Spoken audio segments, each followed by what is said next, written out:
Hello, I'm Mr. Malden, and this is the Middle School Math Toolbox, where I teach you how to become a middle school math master. So if you're interested in that, hit the subscribe button down below. All right, today we are going over area and circumference of circles, and we're going to do that by kind of discovering pi to begin with. All right, I have a bell ringer for my students every day, some kind of task for them to kind of get ready for the day's lesson. But this particular day we had this bell ringer called Discovering Pi.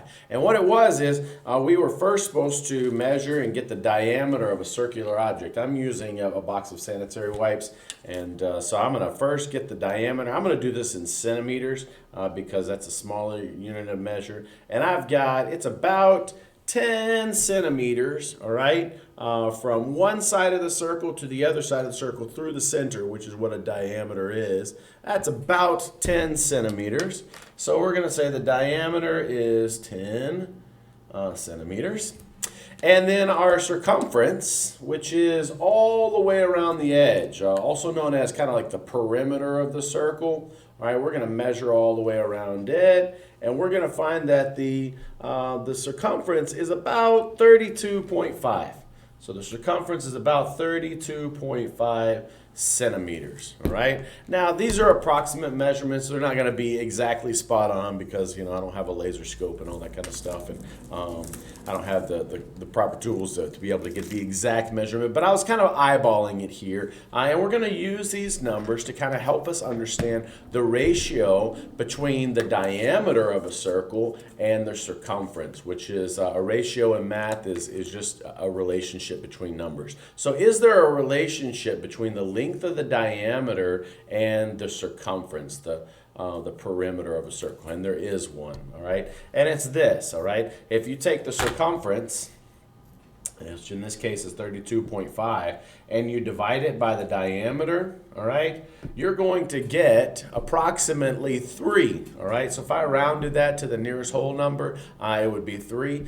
You would see that the relationship between the diameter and the circumference is, if you take any diameter of a circle and you multiply it by 3, you're going to get an approximate measure for the circumference. Now, the real number is 3.141596, blah, blah, blah, blah, blah, for on forever, all right? And this number is called pi, all right? Pi is a very important number in mathematics because we use this number, this relationship between the diameter of a circle and a circumference. We use that number in order to calculate the area of a circle, and we also use it to calculate the circumference of a circle, all right? So we need this number. Now, specifically, we usually round pi to 3.14, all right, which is why March the 14th is called Pi Day, all right, because March is the third month of the year, and the 14th day of March is called Pi Day, which is just like an internationally celebrated math day, all right? So there we go. Pi equals 3.14, and that's why. It's because it's the ratio between the diameter and the circumference through multiplication. All right, so we need that number to be able to calculate area.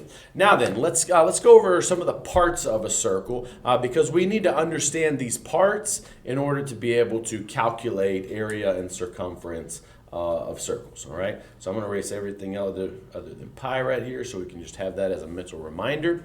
Here we go. Here's the parts of a circle. The first thing that you need to know is the radius. And the radius is the distance from the center of a circle. That's where the dot is in the middle of the circle. It's called the center. So it's the distance from the center to any outside edge of the circle. It's all going to be the same value, all right, the same measurement. But it's illustrated here just in one spot. But if I took that little line and I rotated it all the way around the circle, it's going to be equal distance, okay? So the radius is from from the center of the circle to the edge, which is half the distance of one side to the other through the center, okay? That measurement, the measure of going from one side of a circle through the center to the other side, is called a diameter, all right? So you've got a radius, which is halfway across the circle, and you have a diameter, which is all the way across from the circle. And those though that doesn't seem that confusing, it's not confusing.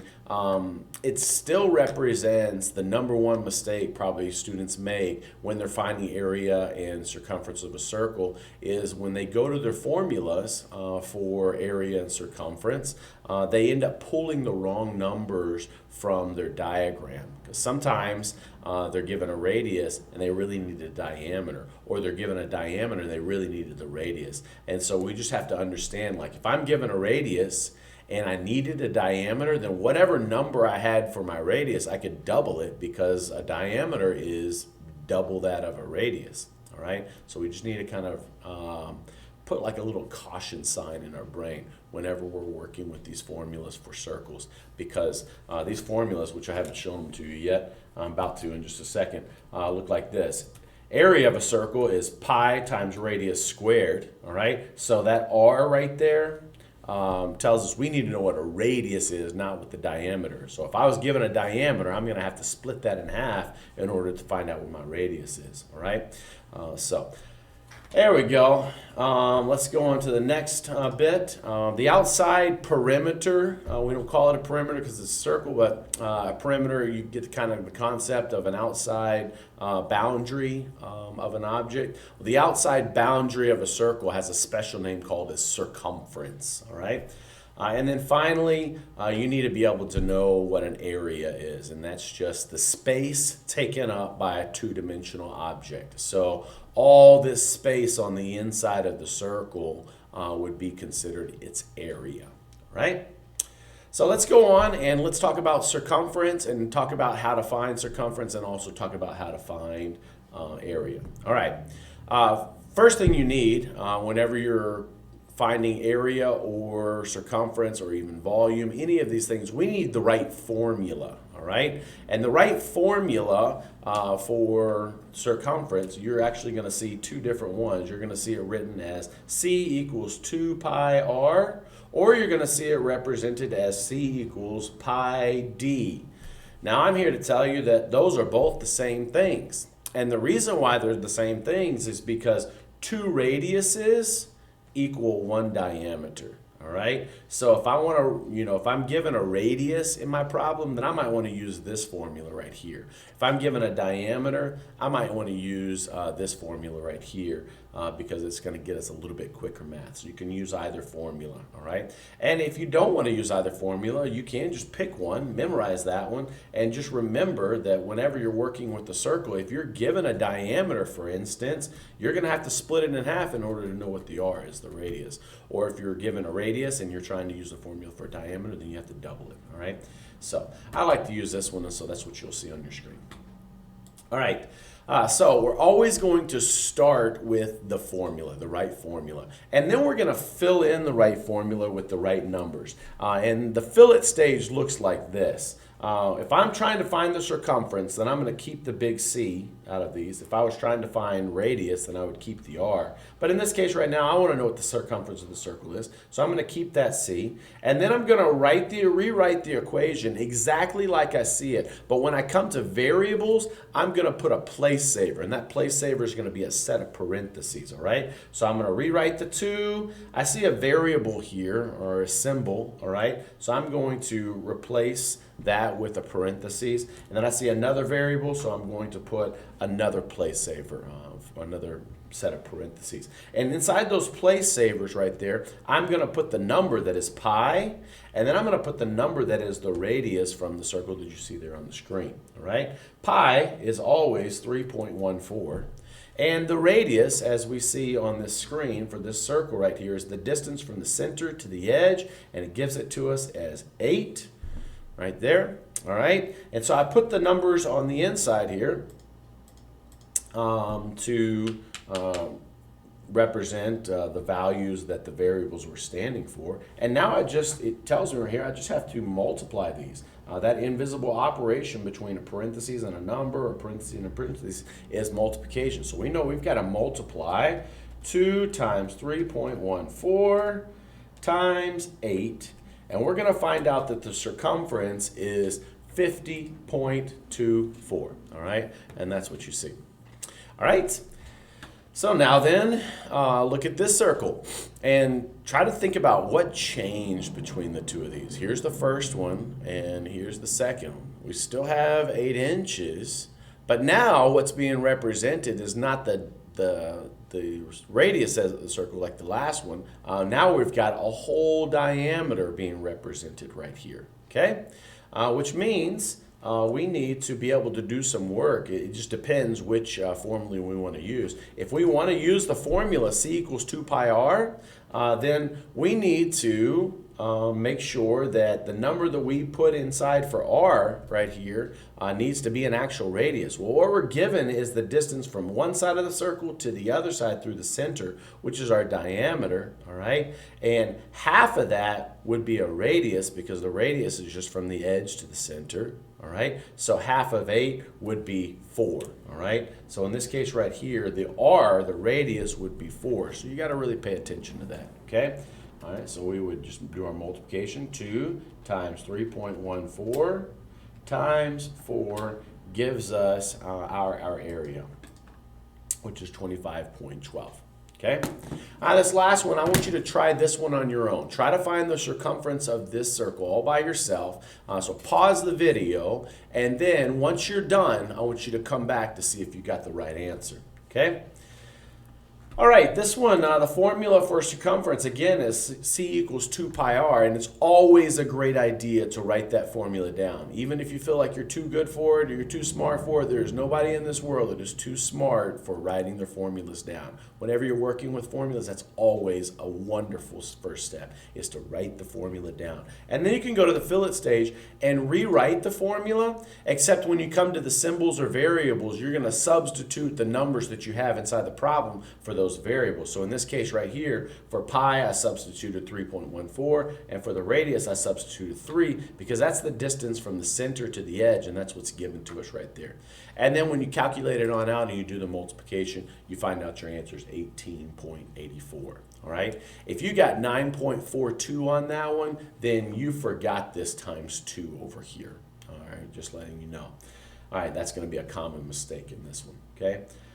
All right, now let's move on to the area of a circle. And what I want you to do is I just want you to try, all right? Let me just go ahead and tell you what the formula is. There's the formula, okay? I want you to look at the image that's on the screen right there, and I want you to just try, without me teaching you how to do this, see if you can just simply use this formula, fill in the right numbers from the problem, and be able to calculate to find the area. I'd give you one little caution, though, before you do that. In simplifying this expression right here, all right, you're going to have to pay attention to PEMDAS, which is order of operations, okay? And you just need to know that the E comes before the M, which means exponents come before multiplication. And this right here is an exponent. So maybe just think about that first before you start doing your math. But go ahead and try this. Pause the video and try it yourself just to see if by chance you get this right without even having been taught this. All right? All right, so if you haven't paused yet, go ahead and do that because I'm about to tell you what the answer is. Okay, we're going to move on now. My fillet stage looks like this, all right? I need to find the area, so I'm going to keep the A. Then I'm going to put a place saver for pi, and I'll go ahead and put 3.14 in there because I know what that is. And then I'm going to put a place saver for the radius, and don't forget that I've still got an exponent there. So I'm simply rewriting the equation, but whenever I come to symbols or variables, I'm going to represent those with a place saver, all right, a set of parentheses. That way you can go ahead and put your number on the inside there. Now the radius from this problem is the distance from the center to the edge, so that is 3. All right, and now then I have to remember here that I've got to do this exponent for. So 3 to the power 3 is 3 times itself, which is 9. And then 9 times 3.14 is 28.26. And that's your final answer. All right, and we always want to represent area in units squared. So if this was inches, then this would be inches squared. All right? Okay, pay attention to this one. There is a little tricky, but I want you to try this one by yourself again. So the thing to caution is just ask yourself, did they give me a radius or did they give me something else? All right, because the formula calls for a radius. So do the math that you feel like you need to do, complete the formula out, and see if you come back to see if you get the right answer. All right. We know that area equals pi r squared, and we're going to fill that in with the right information. All right, our pi is 3.14, and we've got our place saver for our radius, and we know it's got to be to the power of 2. Now I'm going to go to my diagram, and I'm going to see something here. They've given me a diameter, which is the distance all the way across the circle. But I just need to know the distance of halfway across the circle, from the center to the edge, which is going to be half of the diameter. So the radius is 6, okay? And I need to make sure that I look at the problem and be able to understand that they haven't given me a radius. They've given me a diameter. I have to do a little bit of work to be able to find the radius, all right? All right, and then I know my exponents come first. So 6 to the power of 2 is 36, all right? And 36 times 3.14 is 113.04, and this is going to be inches squared because we're talking about area, all right? All right, this last one, I want you to try it by yourself, all right? See if you get it right, or sorry, try it, see if you can understand it and do it by yourself, and then come back to see if you've gotten the right answer. All right, the formula for the area of a circle is area equals pi r squared, all right? And if I fill it in with the right information, I know 3.14 stands for pi, and right here, the diagram, it gave us a radius, all right? So we don't have to do anything with this number because it gave us the distance from the center to the edge, and that's 5, all right? Now I want to just call a timeout here for this one, okay? Because we can use this one really to illustrate a point, all right? I remember how in the beginning I said we were trying to discover pi, and we discovered that it was approximately 3. It's a little bit more than 3. Whatever the diameter is of a circle, which is straight across, okay, if you multiply that by 3, you're going to get an approximate circumference, all right? In this case right here, we can round this pi to 3, and we can do some mental math right here, all right? I see that my formula says 3.14 times 5 to the power of 2. I know I got to do that exponent first, and 5 to the power of 2 is 25, all right? If I multiply that by 3, I know my answer is going to be around 75, all right? Because 25 times 3 is 75.